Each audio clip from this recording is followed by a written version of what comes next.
Prepárese y prevenga en lugar de reparar y arrepentirse. Recibimos en nuestros estudios de Onda Cero La Palma a Nieves Lady Barreto, consejera de Presidencia, Administraciones Públicas, Justicia y Seguridad del Gobierno de Canarias. Consejera, muy buenos días, ¿qué tal? Buenos días, muy bien. Bueno, repite como consejera en el Gobierno de Canarias. ¿Le sirvió, consejera, la legislatura comprendida entre los años 2015 y 2019 para aprender algo en concreto que le gustaría ahora aplicar en esta nueva legislatura? Bueno, para aprender muchas cosas. Era un área bastante compleja. Allí llevaba política territorial, que es todo lo que tiene que ver con los planeamientos y el urbanismo y la planificación de futuro, sostenibilidad, que es lo que hoy y en la pasada legislatura era transición ecológica, y seguridad y emergencias. Al final hacías un máster oficioso en un montón de cosas. Fue una legislatura bonita, muy dura también, porque eran áreas que venían de una época, bueno, un poco abandonada y bueno, se hicieron muchas cosas. Las emergencias siempre son lo más duro, pero al final se aprende de todo. Precisamente hablando de emergencias, consejera, ¿qué va a pasar con todas las personas afectadas por el incendio de Punta Gorda? Porque ahora a la desgracia del volcán le tenemos que sumar la desgracia de este incendio. ¿Qué van a hacer desde el Gobierno de Canarias o qué están haciendo ya? Bueno, al final es sumar más a lo que ya hay. Desde luego el capítulo del volcán es un capítulo principal y hay que abordar, y en eso estamos en estos momentos, con trabajo callado, intentando desenredar lo enredado, porque ahora que uno llega allí, se sienta, hemos podido acceder a toda la información que no tuvimos en estos años. Bueno, pues te das cuenta de que hay que desenredar muchas cositas, corregir algunas para poder caminar y avanzar. Sobre el incendio de Punta Gorda y Tijarafe, lo que hemos acordado, y se acordó en Consejo de Gobierno, todavía estaba el fuego, es iniciar la línea de ayudas, pero hacerlo de una manera diferente. Vamos a ingresar, una vez que esté todo cuantificado, que todavía la cuantificación total no la está haciendo el Ayuntamiento y el Cabildo. Los ayuntamientos empezaron a cuantificar en esos días, falta que el Cabildo dé la cuantificación total, se la pasa al Gobierno. Una vez tengamos esa cantidad, el Gobierno de Canarias ingresará directamente esos fondos al Cabildo, y el Cabildo se encargará de distribuir con los ayuntamientos las ayudas a las personas. Es más ágil y más rápido que tener que estar presentando a cada persona al Gobierno de Canarias qué es lo que se le quemó, qué es lo que no se le quemó, qué perdió, en cuanto está valorado. Centralizarlo todo aquí en la isla es más cómodo para las personas, y que el Cabildo ingrese directamente los fondos a las personas. Esa es una parte. Y luego la otra parte que hemos abierto a raíz del incendio de Tijarafe y Punta Gorda es una cosa que teníamos en mente desde hace algún tiempo, que habíamos... Al final las ideas también tienen que madurar en la cabeza para salir adelante, y que fuimos maquinando durante un tiempo, que bueno, en la legislatura pasada no pudimos poner en marcha porque no estábamos, y que vamos a aprovechar para arrancar aquí en la comarca noroeste de la isla. Hay que trabajar primordialmente en fomentar la agricultura como el mejor cortafuego que podemos tener para las viviendas en una zona como la de Garafía, Punta Gorda y Tijarafe. En todos los incendios que hemos vivido, yo por lo menos en los que he tenido que estar de una manera o de otra, al final la realidad es muy tosuda y te demuestra que donde hay agricultura atendida, donde hay especialmente viña atendida, el fuego para. Y eso que nos lo da la naturaleza y que es de sentido común, pues hay que trasladarlo a las políticas que se aplican. Vamos a intentar trabajar, y eso es lo que estamos haciendo con Tijarafe y Punta Gorda, y se incorporará Garafía, en un cordón verde en esa zona, para intentar, primero, favorecer la comarca en lo económico, porque al final en esa zona tenemos 6 bodegas, si no me equivoco, espero no equivocarme, 6 bodegas, me refiero a bodegas profesionales que se dedican a vender vino, una muy afectada ahora por el tema del incendio, viñedos afectados, pero que son un motor económico de la zona. Tenemos paisaje, la viña se ha convertido en un elemento de paisaje y turístico para Tijarafe, para Punta Gorda, que además es parte de su atractivo. Pues todo eso mezclado simplemente con intentar poner algo de fondos en la parte de prevenir, de trabajar más los viñedos, de conseguir fomentar el turismo junto con esa agricultura, eso que es tan del modelo turístico nuestro de las Islas Verdes. Permitir que siga habiendo turismo como está habiendo en esa zona. Punta Gorda tiene unas 600 camas turísticas, Tijarafe 1000 camas turísticas. No estamos hablando de ninguna bobería para 2 municipios de poca población, que han logrado en La Palma ir al turismo precisamente que establece la Ley de Islas Verdes y que es un turismo de calidad en muchos casos, y cuando digo calidad me refiero a lo económico, pero también asequible a muchos bolsillos. Trabajando en eso y trabajando con el tema de la agricultura, es un proyecto que le hemos solicitado a los ayuntamientos de Tijarafe y Punta Gorda que el boceto y la parte inicial la tengan el 28 de agosto. 28 de agosto volveremos a, 28 o 30 de agosto, volveremos a tener reunión con ambos municipios para ver ese boceto. Tienen que tener ya un presupuesto aproximado de las acciones que hay que poner en marcha para nosotros poder establecer los primeros fondos en el presupuesto del Gobierno de Canarias. Por lo tanto, esas dos líneas están abiertas y creo que son primordiales para trabajar de verdad en aquello a lo que tenemos que ir, por una parte para el tema de las emergencias, que es muy importante, pero sobre todo para seguir trabajando en el tema turístico, en el tema económico de la isla, sin inventarnos nada nuevo, simplemente contemplando lo que tenemos enfrente y sacándole partido a eso que está enfrente. Cuando se produce una emergencia de este calibre, bueno, usted personalmente estuvo 100% involucrada, nos consta porque estuvimos allí compartiendo muchas ruedas de prensa en el puesto de mando avanzado, pero ante este incendio que afectó al municipio de Punta Gorda, de Tijarafe, aparte del Parque Nacional de la Caldera de Taburiente, muchas personas ven a la representante política dar la cara, ofrecer declaraciones, etcétera, pero muchas veces a lo mejor la gente no se pregunta cómo está la parte humana, cómo está el ser humano. Yo quisiera preguntarle si es usted de la que consigue desconectar del trabajo o se lleva también ese sufrimiento a su casa, porque hablar del incendio es hablar del sufrimiento de muchas personas. ¿Consigue usted desconectar o es una mochila que usted carga? Yo creo que desconectar al 100% nunca desconectas. No desconectas de todo el día a día, pero cuando son cosas de este tipo no desconectas nunca, porque al final permanentemente estás pendiente de lo que pasa, aunque te marches un ratito, aunque te vayas a comer algo, siempre estás pendiente de eso, pero eso va en el cargo. A mí me dijo una persona hace muchos años que los cargos llevan las cargas y las cargas hay que llevarlas mejor que el cargo. Y seguramente no lo he sabido hacer así, pero intento aplicármelo todos los días, eso forma parte del día a día. Y hombre, intento desconectar porque ahora, sobre todo ahora, cuando llego a casa, me encuentro a dos pequeñajos de 2 y 3 años, entonces ya cuando los veo me río un rato y uno intenta desconectar un poco ahí. Pero es verdad que siempre lo llevas contigo porque es lo que hay. Teniendo en cuenta que es usted también consejera de administraciones públicas, ¿cómo podemos acercar las administraciones a los ciudadanos? Es decir, ¿cómo podemos hacerles sentir que no son instituciones ajenas, lejanas, que son inaccesibles en muchos casos, sino convertirlas en instituciones o en administraciones llanas, cercanas e incluso hasta familiares? Es muy complicado, sobre todo por el sistema burocrático del que nos hemos dotado a lo largo de los años. Principalmente por los sistemas de control que las propias administraciones a lo largo del tiempo, a través de las leyes, se han establecido para controlar que lo que ocurre en una administración pública es objetivo, cumple con todos los parámetros y los criterios de principios básicos de las leyes, para que todo el mundo tenga la misma facilidad de acceso a la administración, etcétera. Por lo tanto, al final los controles en contratación, en función pública, en las distintas áreas, hacen que el aparato burocrático haya incrementado tanto, y con eso me refiero a los distintos trámites que hay que hacer para acercarte a la administración, que en lo más sencillo, desde presentar una solicitud a intentar tener información de algo que es un expediente tuyo, se ha convertido en un calvario para muchas personas. Se ha mejorado, también hay que decirlo, la tecnología ha permitido que el acceso para las personas que manejan la tecnología sea mucho más sencillo, pero es verdad que no puede ser un acceso privilegiado solo para los que manejan la tecnología. Lo hemos aprendido con los bancos, por ejemplo, y las personas mayores. Para este gobierno, uno de los objetivos principales en esta legislatura, y lo decía el presidente Fernando Clavijo el día de la investidura en el Parlamento, en su discurso, es la simplificación administrativa, y tenemos que ir ahí, desde lo más pequeñito a lo más complejo del gobierno. Todos aquellos trámites que ya hoy la administración puede digitalizar, puede tener la información dentro, hay que suprimir.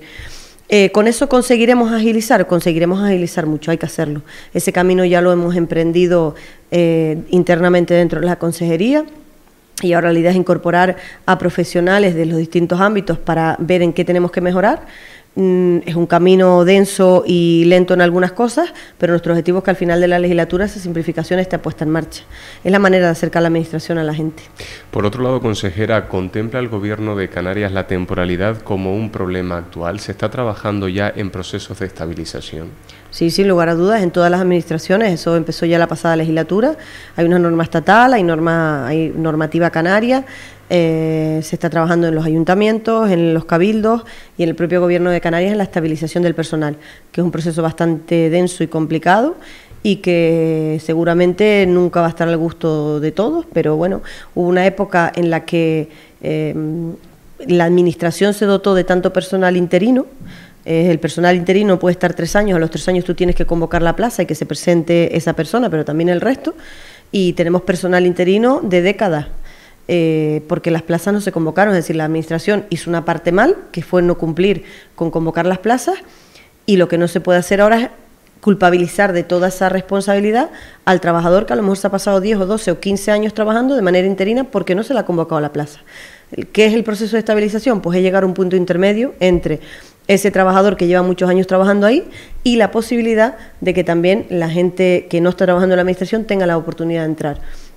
Lo que se ha hecho con el proceso de estabilización desde la pasada legislatura es intentar compensar de alguna manera a quien lleva muchos años trabajando por entender que parte de esa responsabilidad es de la administración.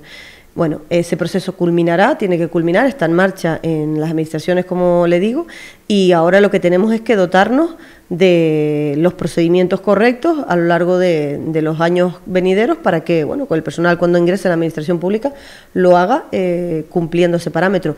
También hay que decir que a pesar de que ese proceso se inicia, también en estos últimos 4 años de legislatura, el Gobierno, yo creo que es genérico en todas las administraciones, especialmente en cabildos, y el Gobierno de Canarias ha aumentado enormemente el número de interinos. Bueno, pues eso hay que regularizarlo también. Tengo entendido, consejera, que otro de los proyectos que tiene como reto para esta legislatura es retomar ese centro de coordinación de emergencias, ¿no es así? Bueno, el Centro de Coordinación de Emergencias, en mi consejería está seguridad, tenemos competencias en seguridad, todo lo que tiene que ver con la Policía Canaria, etcétera, las policías locales, emergencias están en política territorial, aunque están muy interconectados. Compartiremos el centro seguramente de emergencias. Hay ya un edificio comprado en Santa Cruz de Tenerife para ubicar todas las emergencias. Y la idea es que al final se ubiquen y cada vez sean más profesionales. En emergencia se pueden hacer muchas cosas.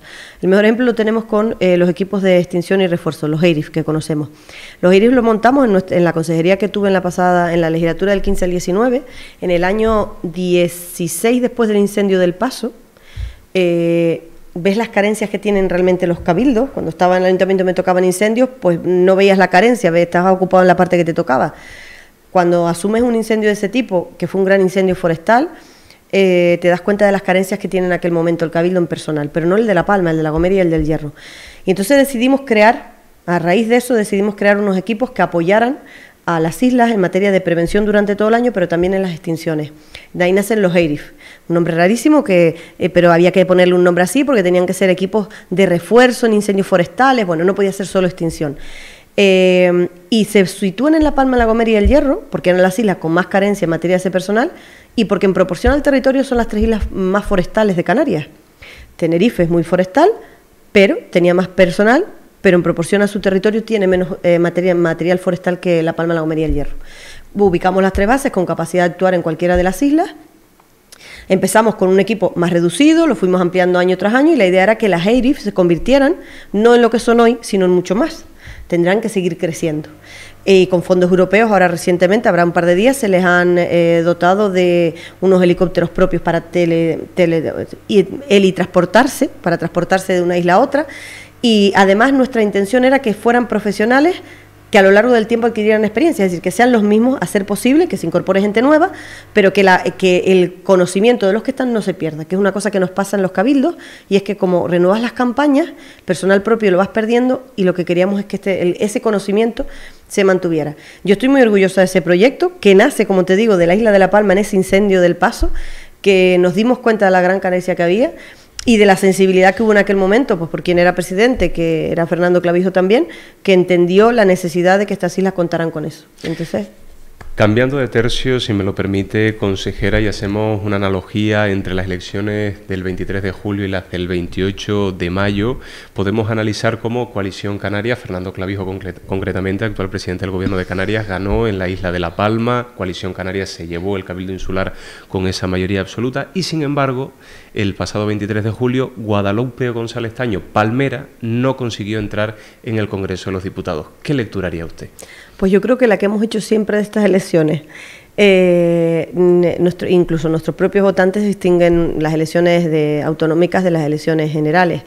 Y siempre hemos dicho que no se pueden distinguir tanto, porque hoy, si tuviéramos en lugar de una diputada 3 diputados sentados en Madrid, 4 diputados que los hemos tenido en algún momento en Canarias, de Coalición Canaria, seríamos la llave para cerrar un gobierno.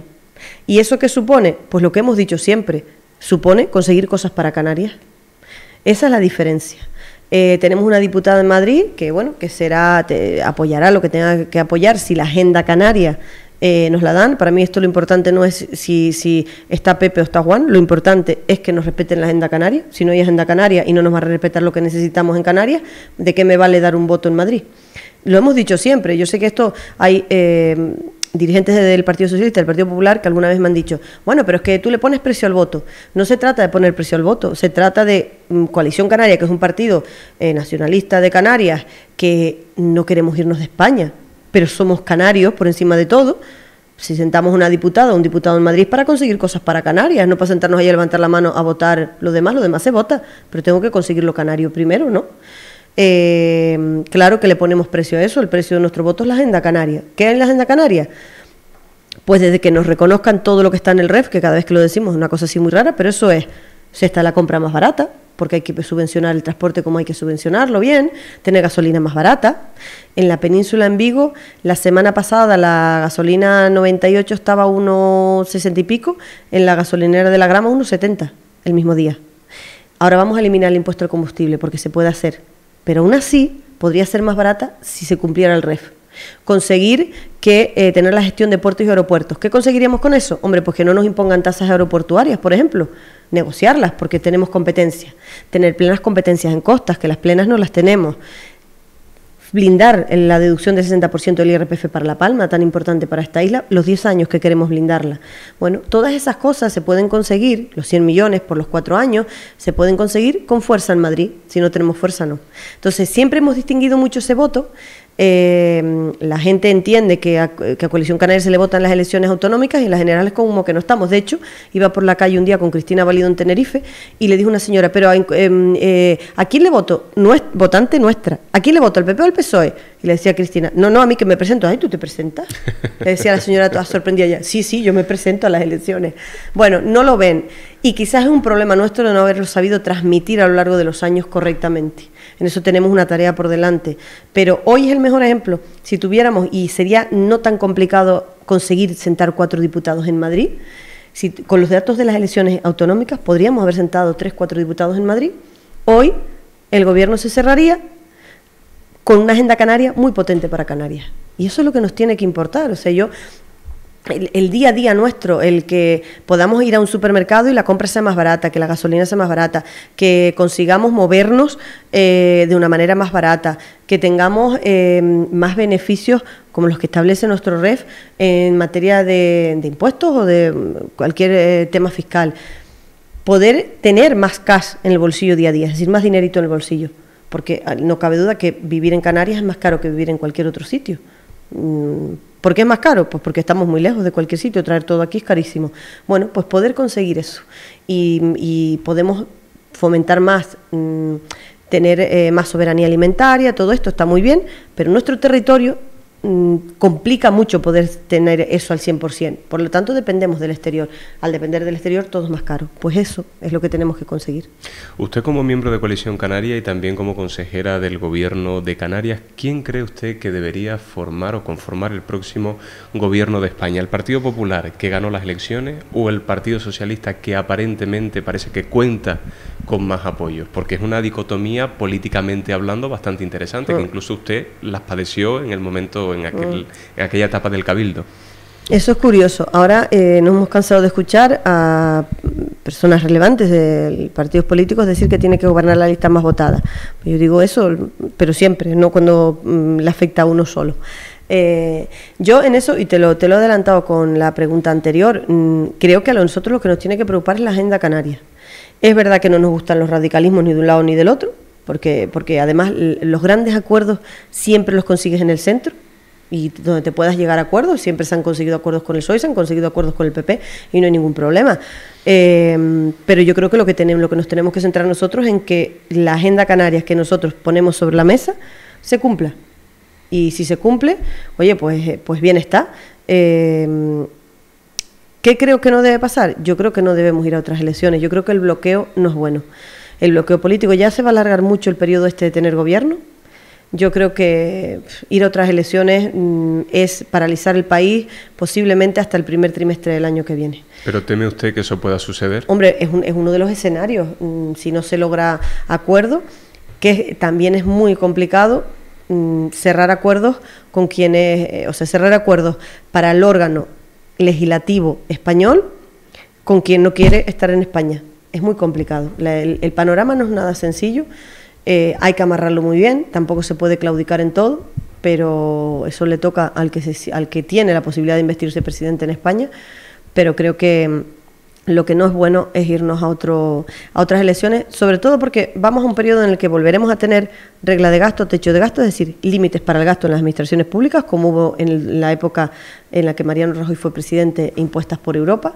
Volveremos a tener eso, es decir, de alguna manera el ayuntamientos, Cabildo, Gobierno de Canarias, la inversión se les restringirá, no a lo mejor recortar, pero sí restringir. No podemos permitirnos estar hasta el primer trimestre del año que viene en veremos de qué gobierno va a haber en España. Yo creo que eso no es bueno, pero también creo que el que tenga la posibilidad, que solo hay dos que tienen posibilidades de ser presidente, piensen esto con mucho sentido común, porque no está fácil. ¿Usted cree que puede haber partidos que precisamente que no quieren pertenecer a España y que le puedan poner sobre la mesa al Partido Socialista, al señor Pedro Sánchez, exigencias que tal vez no sean constitucionalistas? No lo sé, yo supongo que de todo habrá y que se las pondrán sobre la mesa, pues es posible. También ha gobernado con partidos que son anti-España en esta legislatura y ahí está España, no ha pasado nada. Es decir, podrá gustarnos más o menos, pero es verdad que eso no ha pasado. No lo sé, lo que digo es que tendremos que tener mucho sentido común y también es verdad que la Constitución requiere una mayoría cualificada para tocarse. O sea, no será tan fácil, y más con los dos bloques tan casi iguales que hay, que la Constitución se pueda modificar así como así. Eso es una garantía, porque cualquier cosa que queramos tocar del modelo territorial español, de los territorios, pasa por una modificación constitucional que requiere de mayorías especiales. Las mayorías especiales no son mayoría absoluta, es mucho más que eso. Por lo tanto, no es tan fácil que se pueda tocar eso. Bueno, ¿es cuestión de financiación? Posiblemente. No es justo tampoco que a determinadas comunidades autónomas se les perdone una deuda extra que tienen cuando la tienen otras comunidades autónomas y no se les va a perdonar. El sistema de financiación preocupa mucho porque ahí va la financiación de todas las comunidades autónomas. Siempre estamos mal financiados en ese sistema, Canarias, y posiblemente, si ese es el precio, pues va a ser muy dura esa lucha. Bueno, yo lo que espero que haya sentido común y que se vea a las realidades de los distintos territorios en España, entre ellos el nuestro, y para eso vuelvo a lo que dije al principio. Si tuviéramos 4 diputados y no 1, nosotros podríamos blindar ese respeto. Pues eso es lo que tenemos que intentar y no perder la ocasión. El mejor ejemplo es este. Y me lo decía un señor el otro día, no recuerdo si fue en Tijarafe. ¿Qué haríamos nosotros si tuviéramos 4 diputados? Digo, pues tiene usted razón, ¿qué haríamos? Pues esa es la realidad. Al final, la fuerza te la da en La Palma, en las autonómicas, sacamos 4 diputados, hacía muchísimos años que nuestro partido no tenía 4 diputados, y 4 diputados te permiten armar cosas y pelear por cosas para la isla. 4 diputados nos dan 38 en el Parlamento, sin 4 somos 34 y perdemos la mayoría absoluta. Y yo eso no engaño a nadie, ni digo nada que no sea, porque lo llevo diciendo mucho tiempo. Los diputados estarán para lo que tenga que estar en La Palma, si no, pues la situación de esta isla requiere mucho. Hemos creado una viceconsejería específica para todo el tema de la recuperación de La Palma, no solo volcán. El volcán tiene que ser recuperación también de la isla, porque si no recuperamos el valle no se recupera la isla. Ahora estamos montando eso. Nos hemos encontrado con los 2 decretos con problemas de irregularidades. No lo sabíamos, como nunca tuvimos acceso real a la documentación que había de los decretos urbanísticos y agrarios, conocí el borrador que se colgaba en una página web, pero no tenías la información que había detrás. A los 6 días de haber tomado posesión tuve una reunión con el Gobierno de España, con un ministerio y con el comisionado, en el que nos cuentan que los decretos se les habían hecho advertencias de que había que corregir cosas porque por un lado podían ser inconstitucionales y por otro podían requerir un proceso larguísimo de evaluación. No teníamos ni idea.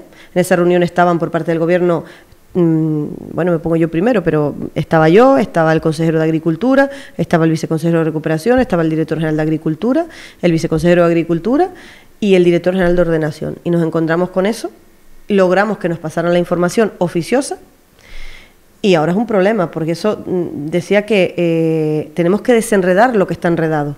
Y además sin conocerlo, porque no sabíamos que esto estaba pasando y de hecho nos ha costado hasta encontrar las advertencias que hace el Ministerio sobre los decretos urbanísticos y agrarios. No es tan fácil, cuando la información no fluye y no es tan fácil conocer los asuntos. Y ahora hay que resolver eso, porque independientemente de que nosotros si queremos introducir algún cambio en los decretos, porque va con lo que hemos reclamado y pedido durante estos casi 2 años, es verdad que ahora hay que resolver esa papeleta que estaba allí de una manera callada, sin que nadie lo supiera. Yo nunca oí públicamente a ninguno de los consejeros que llevaban estos temas en la legislatura pasada decir que tenían advertencias de irregularidades y de inconstitucionalidad o que había que ir a una evaluación ambiental o nada. Eso se puede aprobar mañana, pero nunca los aprobaron, curiosamente, cuando decían que estaban hechos para aprobar. Y ahora cuando uno llega y no intenta entender por qué no se aprobaron, pues te das cuenta de que no se aprobaron porque esto estaba allí. Y es un problema. Eso hay que resolverlo y llevamos, desde que tomamos posesión, calladamente trabajando con los equipos de las consejerías y con expertos en materia urbanística, tanto para la parte agraria como para la parte residencial, para ver qué se puede limpiar de ahí, qué podemos ir sacando para poder ir avanzando. Y luego el tema de los fondos, hemos vuelto a reclamar los 100 millones del Estado que son de Canarias, o sea, son de La Palma. Hay 100 millones en los presupuestos generales del Estado a nombre de La Palma, y luego queremos que nos los den porque están allí, son nuestros. Es como cuando vas al banco a sacar tu dinerito de la cuenta, pues ese dinero es nuestro y queremos que nos lo transfieran al Estado. Se han vuelto a reclamar y el presidente del Gobierno de Canarias lo ha puesto ya en una reunión que ha mantenido para varios asuntos económicos con el Gobierno de España sobre la mesa para que nos lo transfieran, porque en un gobierno en funciones sí puede transferir los fondos. Lo que no entendemos tampoco es por qué en estos primeros 5 meses o 6 meses del año no se transfirieron los fondos, porque son de La Palma. Bueno, lo que queremos es que se transfieran, que son 100 millones para las personas afectadas de esta isla, lo que siempre dijimos, los pidió Coalición Canaria en los presupuestos del Estado, para poder empezar a pagarle de verdad a la gente. Y luego la parte que tiene que poner el Gobierno de Canarias, que estamos en esa fase ahora de modificaciones presupuestarias. Bueno, ahora toca un periodo de este trabajo callado que hay que hacer para poder, como decía, desenredar lo que está enredado y avanzar, y nosotros que tengamos el abanico abierto, o las cosas enfocadas en un par de meses para poder caminar. Y después montar, centralizarlo todo en la viceconsejería, sin inventarnos órganos, sin marear a la gente, sin tener que estar, que de verdad hagamos una coordinación entre ayuntamientos, Cabildo y Gobierno de España, que es algo que incluso el propio comisionado en esa reunión que teníamos para los decretos nos decía el otro día que menos mal que había un órgano que coordinara, porque hasta ahora pues eso siempre ha fallado. Bueno, en esa tarea estamos ahora, que como decías, más callada, pero es la que nos toca y para mí es la más importante ahora, la razón de ser de esta consejería para La Palma, de Presidencia, Administraciones Públicas, Justicia, Seguridad, todo ese rollo, no tendría ningún sentido si no fuera porque queríamos montar esa viceconsejería específica para La Palma, porque es la única consejería transversal que tenemos en el Gobierno y podemos tocar todos los palos para poder armarlo de esta isla. Eso es la razón y es en lo que vamos a estar estos 4 años peleando. Sí, estamos 4 años, pero que sí.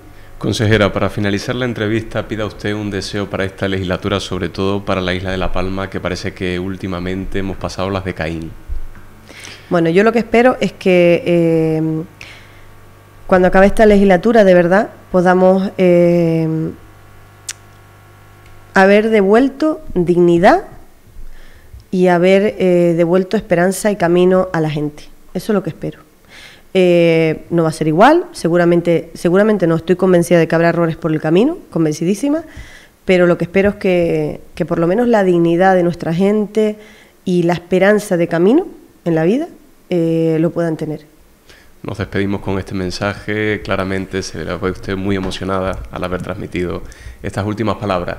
Consejera, muchísimas gracias de verdad por habernos visitado, muchísima suerte para esta legislatura y ha sido un verdadero placer haberla podido entrevistar. Nada, muchas gracias a ti, saludos para todos y a ver si escapamos de esta ola de calor. Seguro que sí, esperemos. Un abrazo. Gracias.